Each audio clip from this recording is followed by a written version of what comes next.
آتا ہے لطف کیا نماز میں، ہر طرف آتا ہے نظر نور خدا نماز میں۔ میرے دوستوں، میرے برخورداروں، نماز ادا کرنے سے ہی اللہ راضی ہوتا ہے۔ نماز کے بغیر انسان زیرو ہے۔ تو نماز پڑھو اور سنتوں کی پابندی کیا کرو، نوافل کی کثرت کرو۔ نوافل چھوڑتے ہو پھر رمضان میں نوافل تو زیادہ سے زیادہ پڑھنے چاہیے۔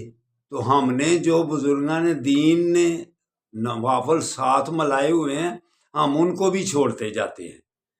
سنتیں اور نوافل سے بھی بڑھ کر کوئی عبادت ہے، اس لیے نوافل اور سنتوں کی پابندی کرو۔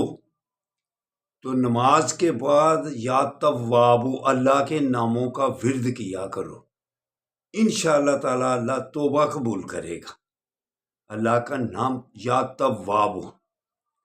تو برخوردارو، رمضان روزے کا اجر اللہ خود دے گا، اپنے ہاتھوں سے دے گا۔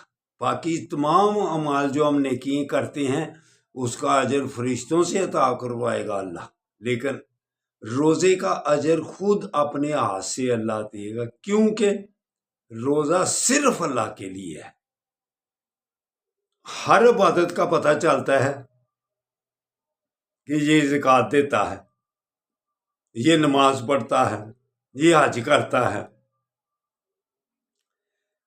ہر نیکی کا دوسرے کو پتہ چل جاتا ہے، لیکن روزے کا وہ صرف اللہ کو پتہ ہے اس آدمی نے روزہ رکھا ہوا ہے کہ یا روزہ کے بغیر ہی زندگی گزار رہا ہے۔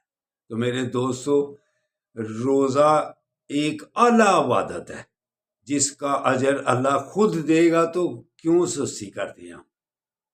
تو اٹھ کر نماز ادا کرو اور سنتوں کی پابندی اور نوافل کی کثرت کرو۔ اللہ حافظ، اللہ حافظ، اللہ حافظ۔